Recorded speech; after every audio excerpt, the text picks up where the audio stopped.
Formal email writing মাত্র একটি format দিয়ে তুমি যে কোনো ফর্মাল ইমেল পরীক্ষার খাতায় অনায়াসে লিখে ফেলতে পারো। ইমেলটা লিখতে বলছে, হেডমাস্টারের কাছে লিখতে বলছে, তো হেডমাস্টারের যে ইমেল অ্যাড্রেস সেটা লাগবে। তো তুমি এখানে কি করবা, টু বসাও দিয়ে এখানে লেখো যে আব্দুল আলিম, যেহেতু এখানে হেডমাস্টারের নাম উল্লেখ করে দেওয়া হয়েছে আব্দুল আলিম, তো তার নামটা দাও, অবশ্যই ছোট হাতের বর্ণে লিখতে হবে। এরপরে একটা সংখ্যা বসায় দাও, @gmail.com বসায় দাও। তো এভাবে তোমাকে ইমেল অ্যাড্রেসটা দিতে হবে। ইমেল অ্যাড্রেসের মধ্যে অবশ্যই ছোট হাতের বর্ণ ব্যবহার করতে হবে এবং এইখানে কোনো প্রকার কোনো স্পেস বা খালি জায়গা রাখা যাবে না। এরপরে তোমাকে অবশ্যই সাবজেক্ট দিতে হবে। সাবজেক্ট কি? Application for debating club.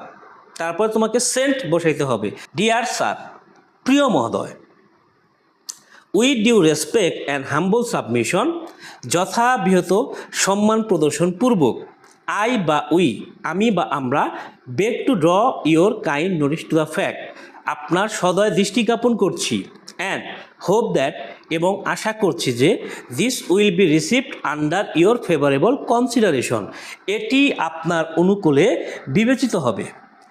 I বা we would like to inform you that, আমি আপনাকে বা আমরা আপনাকে অবগত করছি যে, আমি বা আমরা আপনাকে অবগত করছি যে, এরপর দেখো এখানে আছে ডট ডট ডট।